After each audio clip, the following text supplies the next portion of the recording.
तो मेरे भाई हमको पता है कि हम लोग वन पीस के फाइनल सागा में हैं और जिस तरीके से ओडा इनसेन जा रहा है, क्रेजी जा रहा है, क्रेजी चैप्टर्स डिलीवर कर रहा है एगेड आइलैंड से ही। एगेड आइलैंड तो मतलब इनसेन लेवल का आग था। अभी हम लोग करंटली एल्बेफ में हैं और हमको ओडा बहुत ही क्रेजी चैप्टर्स और भी डिलीवर करते जा रहा है ऑन अ वीकली बेसिस। अब हालांकि एक शिकायत ये है कि ओडा ब्रेक्स ले रहा है यहाँ वहाँ पर और वो ब्रेक्स फ्रीक्वेंट होते जा रहा है, पर मेरे भाई मुझे लगता है कि वो टाइम अभी दूर नहीं है जहाँ पर हमको ईमू का मुंह दिखाई सेरेमनी चालू होते हुए दिखाई दे। ऑलरेडी ईमू इन्वॉल्व हो गया है एल्बेफ में, तो मुझे लगता है कि एल्बेफ आर्क में ही हमको ईमू का मुंह दिखाई सेरेमनी चालू होते हुए दिखाई देने वाला है और वो बहुत ज्यादा इंसेन होगा। अब ईमू के बारे में मेरे दिमाग में हमेशा से एक क्वेश्चन रहता है, वो ये है कि ईमू क्या है।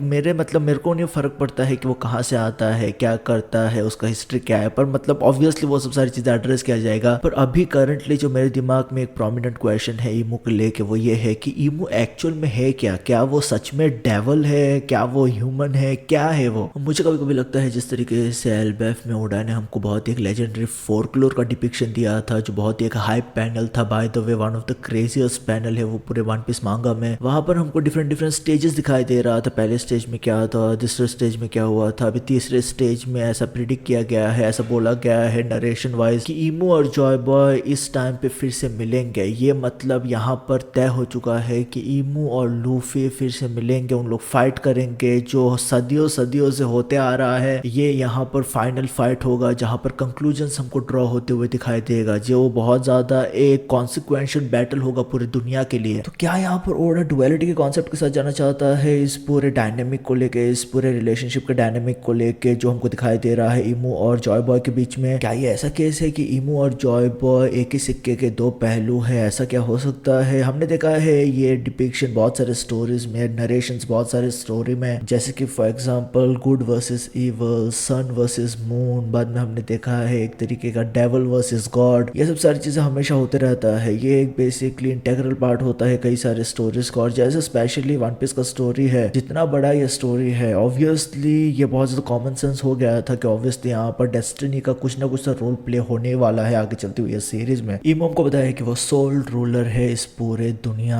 का। ईमू बेसिकली एम्प्टी थ्रोन पे बैठा हुआ है। हमको पता है कि किस तरीके से 800 साल पहले कैसे ये वर्ल्ड गवर्नमेंट को एस्टेब्लिश किया गया था। 20 किंग्स साथ में आके एंशिएंट किंगडम को बेसिकली डुबा देते हैं। एंशिएंट किंगडम को डिफीट करके उन लोग बेसिकली प्रोमिनेंस में आते हैं। पर किसी न किसी तरीके से ईमू जो बेसिकली किसी किंगडम का पार्ट था, किसी किंगडम का किंग होगा, हमको पता नहीं है, पर जो 20 मेंबर्स साथ में आए थे उसमें ईमू का भी मेंशन था। तो ईमू ने किसी न किसी तरीके से सीढ़ी चढ़ के बेसिकली वो अभी एम्प्टी थ्रोन पे बैठा हुआ है। ये एग्जैक्टली कैसे हुआ है वो हमको पता नहीं है, पर ईमू अभी किंग है ये पूरे दुनिया का, वो रूलर है इस पूरे दुनिया का। और जिस तरीके से स्ट्रक्चर किया गया है ईमू ने, या जिस तरीके से ईमू ने स्ट्रक्चर किया है पूरे अथॉरिटीज को, वो भी काफी फैसिनेटिंग है इन सेंस कि ईमू को डायरेक्टली रिपोर्ट करते हैं 5 गोरोसेस, 5 एल्डर्स। 5 एल्डर्स डिक्टेट करते हैं टर्म्स को, नेवीज को, मरीन्स को। तो 5 एल्डर्स के कंट्रोल में नेवी, मरीन सब सारी चीजें आता है। तो एडमिरल्स भी एक तरीके से 5 एल्डर्स के कंट्रोल में है। अब होली लैंड मारीजोआ पे जहाँ पर 20 किंग्स के बेसिकली डिसेंडेंट्स रहते हैं, या 20 किंग्स, हमको पता है कि किस तरीके से उन लोग ये एंशिएंट वॉर जीतने के बाद उन लोग मारीजोआ पे बेसिकली चले गए थे, या बेसिकली उन्होंने रेड लाइन के ऊपर उन लोगों ने अपना सेटलमेंट बनाया था। एक्चुअल में पहले लुनारियंस का वहां पर सेटलमेंट था, पर लुनारियंस को भगा के उन लोग बेसिकली वहां पर अपना सेटलमेंट बना लेते हैं। तो जो मारीजोआ पे सब सारे सिलेस्टियल ड्रैगन्स है, उनके ऊपर जजमेंट करना, उनके ऊपर अथॉरिटी करना, बेसिकली यहाँ पर एक बॉडी स्टेब्लिश किया गया है जिसको बोला जाता है होली नाइट्स। वर्ल्ड गवर्नमेंट के साथ बहुत सारी कंट्रीज अफिलिएटेड है, और अफिलिएटेड रहने के लिए काइंड ऑफ ये मेंबरशिप है जहां पर जो कंट्रीज अफिलिएटेड है वो बेसिकली सेलेस्टियल ट्रिब्यूट्स पे करते हैं वर्ल्ड गवर्नमेंट को in form of golds, riches, goods, सब सारी चीजें उन लोग बेसिकली भेजते रहते हैं time to time world government को, या मारीजोआ पे, ताकि उन लोग अफिलिएटेड रह पाए वर्ल्ड गवर्नमेंट के साथ। वर्ल्ड गवर्नमेंट के साथ जो कंट्रीज अफिलिएटेड नहीं रहते हैं उनके ऊपर अत्याचार भी होता है, पर कई सारे केसेस में कंट्रीज बहुत ज्यादा स्ट्रांग होते हैं जहां पर वर्ल्ड गवर्नमेंट अपना पुश नहीं कर सकते वो कंट्रीज को उतने आसान तरीके से। फॉर एग्जाम्पल वानुकुनी एक कंट्री है, उन लोग चाहते थे, वर्ल्ड गवर्नमेंट चाहते थे वानुकुनी के अंत में कि उन लोग वानुकुनी को टेक ओवर करे, पर उन लोग कर नहीं पाए हैं। एल्बेफ और एक कंट्री है जो जाने जाते हैं उनके वॉरियर्स के लिए, उन लोग अफिलिएटेड नहीं है वर्ल्ड गवर्नमेंट के साथ। हालांकि इमू चाहता है कि वो किसी न किसी तरीके से एल्बेफ को अपने डोमिनियन में लेके आए, तो वो उन लोग कोशिश कर रहे हैं। अभी करंटली वही चल रहा है इस पूरे एल्बेफ आर्क में। वन पीस पूरी सीरीज में हम लोगों ने पहली बार ईमू का जो इंट्रोडक्शन देखा था वो one of the legendary moments था, जहां पर हमको ईमू जाके एम्प्टी थ्रोन पे बैठते हुए दिखाई दे रहा था। रेवरी का ये पूरा मोमेंट था, रेवरी चल रहा था और ये टाइम पे डिस्कस किया जा रहा था किस तरीके से कोई भी एक किंग नहीं है पूरी दुनिया का। उसी टाइम पे हम देखते हैं ईमू को बैठते हुए एम्प्टी थ्रोन पे, जो सिम्बलाइज कर रहा था कि ईमू सोल अथॉरिटी है इस पूरे दुनिया का और ईमू एक तरीके से इस दुनिया का किंग है और वही डिक्टेट करता है सब सारे टर्म्स पूरी दुनिया को कैसे क्या होगा। ईमू और नफतारी कोबरा के बीच में जो मोमेंट था वो बहुत ज्यादा क्रेजी मोमेंट था। नफतारी कोबरा थोड़ा डायलॉग चाहता था 5 एल्डर्स से, तो वही वो बेसिकली उसी के लिए आया था वो वहां पर ये टाइम पे जब वो बात करने की कोशिश कर रहा था, बात कर रहा था 5 एल्डर्स के साथ, तभी ही ईमू आके एम्प्टी थ्रोन पे बैठता है और बेसिकली हमारा भाई नफतारी कोबरा और ईमू के बीच में कॉन्वर्सेशन स्टार्ट हो जाता है। ईमू नफतारी कोबरा को बताता है कि किस तरीके से जिनके नाम में डी होता है उन लोगों ने उनको अपोज किया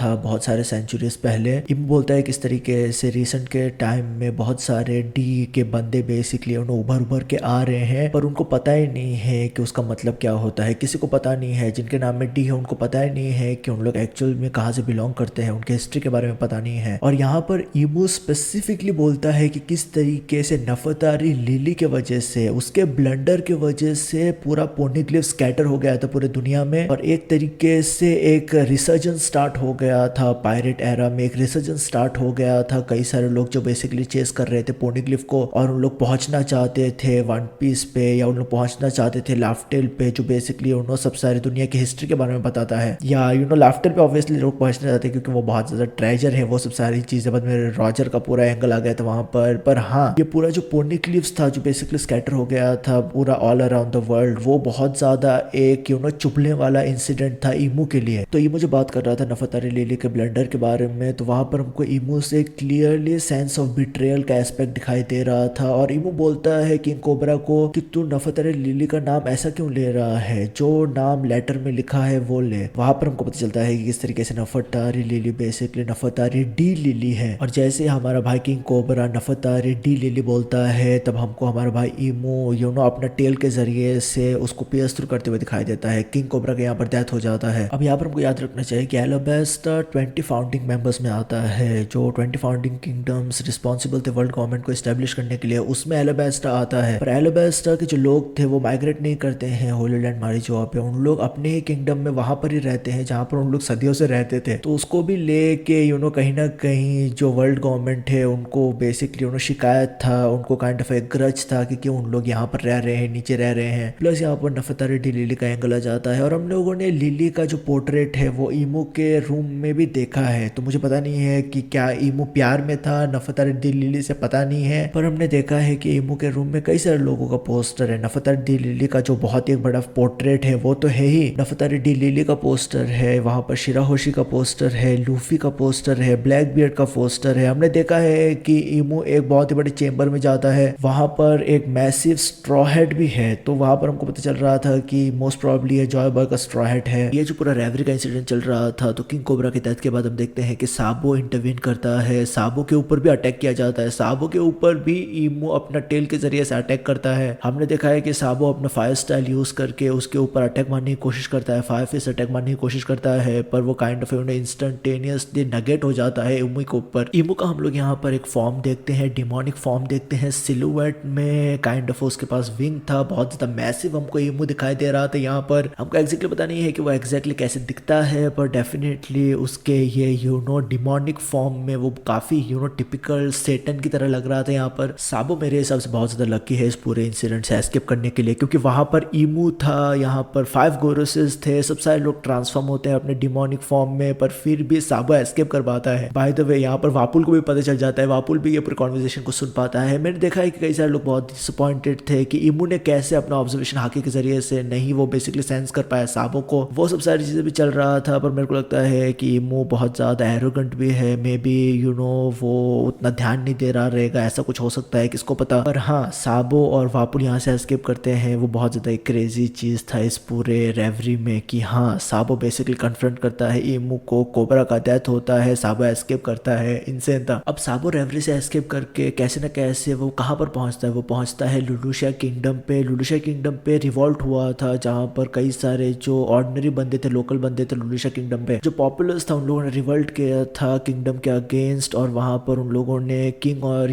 जो कोई भी रॉयल फैमिली था उनको जेल में डाल दिया था। तो यही मोमेंट था जहां पर ईमू मदर फ्लेम जो बेसिकली वेगापंक ने क्रिएट किया था उसको वो पहली बार यूज करता है, और हम देखते हैं कि ईमू मदर फ्लेम्स के जरिए से पूरे लुलुशिया किंगडम को लेवल कर देता है, उड़ा देता है पूरे लुलुशिया किंगडम को। यहाँ पर साबो भी था, यहाँ पर साबो गया था रेवरी से एस्केप करके, वो लुलुशिया किंगडम में ही गया था, पर इवेंचुअली हम देखते हैं कि हमारा भाई साबो वहां से भी एस्केप करके बेसिकली सेफली जाता है कंबाका किंगडम में। और जब साबो पहुंचता है कंबाका किंगडम में तो डेफिनेटली वो वहां पर हमारे भाई ड्रैगन को सब सारी चीजें बताता है कि क्या क्या हुआ था रेवरी पे। अब एगेड आइलैंड आते आते हम लोग देखते हैं कि सैंचे गार्सिया सैटर्न इन्वॉल्व होता है। पहली बार हम देख रहे थे कि कोई फाइटर डायरेक्टली इन्वॉल्व हो रहा था फाइटिंग में किसी भी आर्क में, तो ये पहली बार था जो हम देख रहे थे, बहुत ज्यादा क्रेजी था। तो सैटर्न यहाँ पर आया था जॉय बॉय को न्यूट्रलाइज करने के लिए। सैटर्न के कई सारे मल्टीपल गोल्स थे क्योंकि वो यहाँ पर आया था, पर हम देखते हैं कि जब सैटर्न नाकामयाब हो जाता है, वो लूफी को रोक नहीं पाता है, स्ट्राइड पायरेट्स बेसिकली सेल कर देते हैं एगेड आइलैंड से, उन लोग एल्बेफ की तरफ सेल कर देते हैं। तब हम देखते हैं कि ईमो अपने इमॉर्टैलिटी की एबिलिटी को स्ट्रिप अवे कर देता है सैंचे गार्सिया सैटर्न से, और इसकी वजह से हम सैटर्न को बेसिकली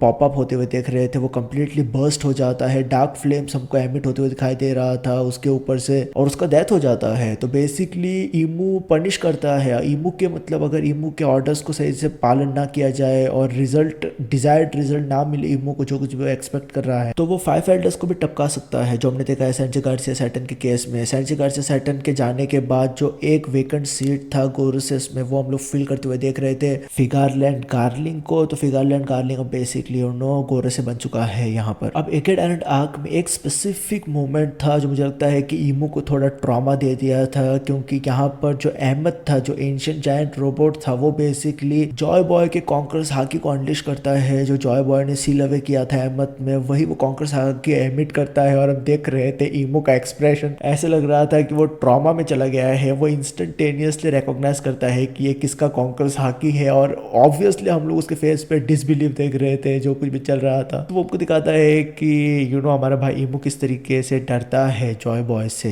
वो डरता है इन सेंस कि वो बहुत ज्यादा कॉशन है, या कॉशन बेसिकली कॉशनसली अप्रोच करता है जॉय बॉय को। मेरे भाई एल्बेफ आर्क में हम लोग सीरियसली ईमू के कैरेक्टर के ऊपर फोकस कर रहे हैं, और इस वजह से मुझे लगता है कि हमको यही आर्क में, एल्बेफ आर्क में ही ईमू का फेस रिवील मिलने वाला है। हमको यहाँ पर रॉक्स डी ज़बेक का फेस रिवील मिला था, वो बहुत ज्यादा इंसेन था। तो मुझे लगता है कि जिस तरीके से सिचुएशन एस्केलेट हुआ है, जिस तरीके से स्टोरी डेवलप हो रहा है, जहाँ पर ईमू ने गिंको के बॉडी के ऊपर पोजीशन लेके वो इन्वॉल्व हुआ है यहाँ पर पूरे एल्बेफ के मैटर में। ईमू चाहता है कि एल्बेफ उसके डोमिनियन में आए, ईमू चाहता है एल्बेफ उसके डोमिनियन में आए, क्योंकि उसको लगता है कि जो ये फाइनल वॉर होने वाला है, जो बेसिकली एल्बेफ के फोरक्लोर में भी लिखा हुआ है फाइनल वॉर के बारे में, तो ये जो फाइनल वॉर होने वाला है, ईमू को ऐसा लगता है कि जायंट्स बहुत ही एक क्रूशल और क्रिटिकल रोल प्ले करेंगे कि ये वॉर का आउटकम क्या होगा। तो इस वजह से ईमू चाहता है एल्बेफ को अपने डोमिनियन में लाने के लिए, और काइंड ऑफ हमको पहली बार एक डेस्परेशन भी दिखाई दे रहा है ईमू के जरिए से। तो इसी वजह से वो यहाँ पर इनडायरेक्टली या डायरेक्टली इन्वॉल्व हुआ है गुनको के बॉडी के ऊपर पोजीशन लेके। अब ईमू जब इन्वॉल्व होता है एल्बेफ में, तो हम देख रहे थे कि किस तरीके से सैंड सोमस और जैपलिन उतना ज्यादा कुछ कर नहीं पा रहे थे। फिर भी यहाँ पर ऐसा जो रवैया है ईमू का होली नाइट्स को लेके, वो मतलब थोड़ा लीनियंट है एज कम्पेयर टू 5 गोरोसेस। प्लस हम लोग यहाँ पर ईमू को बेसिकली जब वो गुनको के बॉडी के ऊपर पोजीशन लेता है, तब हमको एक मैसिव हाकी एमिट होते हुए दिखाई दे रहा था। एक तरीके से हाकी एंटर कर रहा था ईमू के बॉडी के ऊपर। तो मुझको पता नहीं है वो किस तरीके का हाकी है, पर डेफिनेटली उस तरीके से वो पोजीशन लेता है गुनको की बॉडी के ऊपर। यहाँ पर ये पोजीशन में हम लोग गुनको को एक विंग्स डेवलप करते हुए दिखाई देते हैं, एक टेल आता है जो बहुत ज्यादा डेविलिश था, प्लस उसके हाथ में त्रिशूल भी था। ईमू जब फाइट करता है जायंट्स के साथ, तब वो कई सारे जायंट्स को अपने डोमी रिवर्सल के जरिए से उनको वो बेसिकली उन्हें मॉन्स्टर्स में बदल देता है। उसके पास वो अपेरेंटली एबिलिटी है, प्लस यहाँ पर उसके पास मैजिक बुक भी है, जो बेसिकली जिसके जरिए से, उस मैजिक बुक के जरिए से ग्रिम वॉर के जरिए से ईमू बेसिकली कई सारी चीजों को समन कर सकता है। वो हमको एक पिस्टल समन करते हुए दिखाई देता है, जिसके जरिए से वो मुझे लगता है कि डॉरी का एक हाथ उड़ा देता है। तो ये पावर बहुत ज्यादा मिस्टीरियस है। मुझको पता नहीं है कि क्या ये बंदा सच में डेवल है या सच में ये कोई डेवल फ्रूट का एबिलिटी है। ये मतलब सेंस सेंस नहीं करता है। जो कुछ भी ईमू कर रहा है यहाँ पर वो कम्प्लीटली मुझे लगता है कि एक डिफरेंट पावर है अदर देन डेविल फ्रूट, या मे भी ऐसा हो सकता है कि एक पर्टिकुलर डेविल फ्रूट है जो बेसिकली